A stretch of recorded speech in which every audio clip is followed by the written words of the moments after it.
तरफ। अगला आपका रूल है एवरीवन, ईच, ईदर, नीदर, ये सब अगर आएंगे, इनमें से कोई भी अपने आप में आएगा तो सब के सब क्या है, सिंगुलर होते हैं। तो ध्यान देंगे जितने भी ये वन वाले शब्द होते हैं, एवरीवन हो गया, समवन हो गया, एनीवन हो गया, नो वन हो गया, या इन्हीं से रिलेटेड होते हैं बड़ी वाले शब्द, जैसे एवरीबडी हो गया, ठीक है, जैसे कि आपका एवरीबडी हो गया।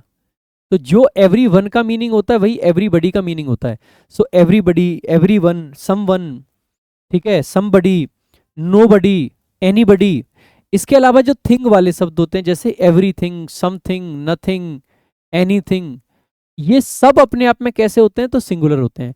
इनके साथ सिंगुलर ही वर्ब आती है और सिंगुलर ही पजेसिव केस आता है। इसके अलावा मेरे भाई अगर आपका ईच आ जाए, या आपका ईदर आ जाए, या आपका नीदर आ जाए, ईच हो, ईदर हो, नीदर हो, इनके साथ में सिंगुलर नाउन आता है और सिंगुलर ही वर्ब आती है। अगर इनके साथ ऑफ आ जाएगा तो ऑफ के बाद नाउन तो प्लूरल आएगा, लेकिन वर्ब आपकी वहां पे भी सिंगुलर आएगी। तो जब भी ये सब्जेक्ट बने या नाउन के पहले आए तो इनके साथ सिंगुलर वर्ब और सिंगुलर नाउन का प्रयोग किया जाता है। ऐसा ही एक होता है एवरी, एवरी का भी ध्यान रखेंगे। एवरी में एक बात और एक्स्ट्रा ध्यान रख लेंगे कि एवरी का प्रयोग कभी भी ऑफ से पहले नहीं करते हैं, क्योंकि एवरी हमेशा नाउन के साथ आता है। तो ध्यान देंगे ईच हो गया, ईदर हो गया, नीदर हो गया, इनके साथ सिंगुलर नाउन, सिंगुलर वर्ब। अगर इनके साथ ऑफ आ जाए तो नाउन तो प्लूरल हो जाएगा लेकिन वर्ब फिर भी सिंगुलर रहेगी, पजेसिव केस फिर भी सिंगुलर रहेगा। तो एक बार ये थ्योरी देख लेते थोड़ी सी। देखो दिए गए वर्ड्स हमेशा सिंगुलर माने जाते हैं और सिंगुलर वर्ब और सिंगुलर पजेसिव प्रोनाउन या पजेसिव केस लेते हैं। तो कौन से वो दिए गए वर्ड्स हैं एक बार देख लेते हैं। सबसे पहला मेरे भाई ग्रुप 1 है, ये वन वाले जो होते हैं, ठीक है। ग्रुप 2 ये जो बड़ी वाले होते हैं। ग्रुप 3 जो समथिंग, एनीथिंग, नथिंग वाले होते हैं, ठीक है। ग्रुप 4 है आपका जैसे ईच हो गया, ईदर हो गया, नीदर हो गया, नन हो गया, एनी हो गया, वन हो गया। इन सब के बाद में ऑफ आता है, ठीक है, ये मैं बता देता हूँ। ये सब के बाद में क्या आएगा, तो आप पाओगे कि ये जो ग्रुप नंबर 4 है इसके बाद में ऑफ आएगा। नाउन तो प्लूरल आता है लेकिन वर्ब फिर भी कैसी रहेगी, सिंगुलर। इसके अलावा ध्यान देंगे कि अगर इन सब के बाद में कोई नाउन आए, जैसे किस किस के बाद में नाउन आ सकता है, मैं यहाँ पे लिख देता हूँ, जैसे एवरी, ईदर, नीदर, ठीक है, ईच, इनके बाद में नाउन आता है और फिर वर्ब आती है। ध्यान देंगे नाउन और वर्ब दोनों ही चीजें कैसी आएंगी, सिंगुलर। ठीक है, आ जाओ एक बार कुछ क्वेश्चंस देख लेते हैं। पहला है somebody हैज फॉरगॉटन देयर की ऑन द टेबल। जल्दी जल्दी आंसर करेंगे, क्या एरर है। एसी से ना क्या होता है, यहाँ पे मेरे ना इचिंग होने लगती है दाढ़ी में, अजीब सी। देखो somebody सब्जेक्ट है, ये तो सिंगुलर माना जाता है, तो हैज इसका मतलब है करेक्ट है। हैज के बाद वर्ब की थर्ड फॉर्म आ रखी है, आगे देयर लिख रखा है। मैंने क्या कहा, पजेसिव केस भी सिंगुलर आएगा, इसीलिए हिज का प्रयोग करेंगे ना कि देयर, देयर का। देखो आगे इधर आ गया, इधर के साथ ऑफ आया है, तो आगे नाउन तो प्लूरल आ जाएगा रोड्स, लेकिन वर्ब क्योंकि इधर के हिसाब से आएगी तो सिंगुलर वर्ब आएगी, इसीलिए लीड्स का यूज करेंगे ना कि लीड।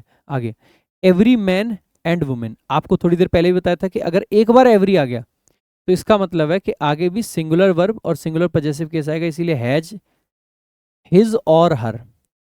अब यहाँ पे हिज और हर दोनों लिखने पड़ेंगे, क्यों, क्योंकि मैन भी है इसमें और वुमेन भी है।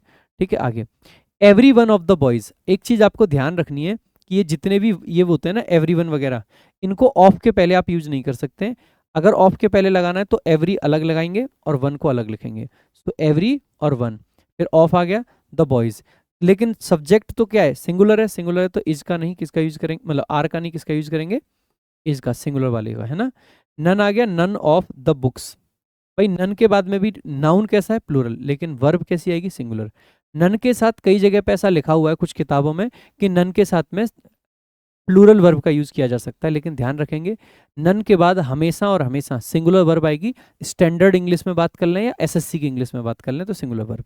ठीक है, तो वर्थ रीडिंग। देखो आगे each of the students have a book. अब जैसे ही देखेंगे सेंटेंस का सब्जेक्ट क्या है, ईच, ऑफ प्रेपोजिशन जिसका ऑब्जेक्ट है द स्टूडेंट्स, तो ईच के हिसाब से हैव का नहीं किसका यूज करेंगे, हैज का, इसका यूज करेंगे हैज का। तो ये आपका करेक्ट आंसर है। इज हैविंग नहीं आ सकता है, हैड नहीं आएगा, गेट्स तो फिर मीनिंग बदल देगा। एसएससी स्टेनो का पूछा गया क्वेश्चन है। अगला क्वेश्चन देख लेते हैं भाई।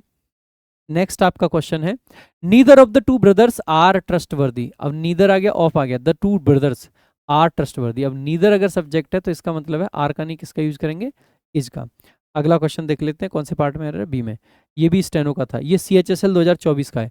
खुद से भी एक बार वीडियो पॉज करके आंसर करने का प्रयास करेंगे भाई, वीडियो पॉज कर लेंगे, खुद से भी आंसर करने का प्रयास करेंगे। So everyone have to join health orientation classes before going for trekking. तो एवरीवन के साथ में हैव का नहीं, किसका प्रयोग करते हैं हम, हैज का। ठीक है, so join health classes before going, ये तो आप आसानी से कहोगे, हैव नहीं, है जाएगा। आगे, either of the to supervisors were supposed. अब जैसे आप इस क्वेश्चन को देखोगे, देखते ही आप कहोगे सर ईदर क्योंकि सब्जेक्ट है तो बेशक ऑफ की वजह से नाउन प्लूरल चल जाएगा, लेकिन वर्ब कैसी आएगी, आप कहोगे सर सिंगुलर आएगी, वॉच।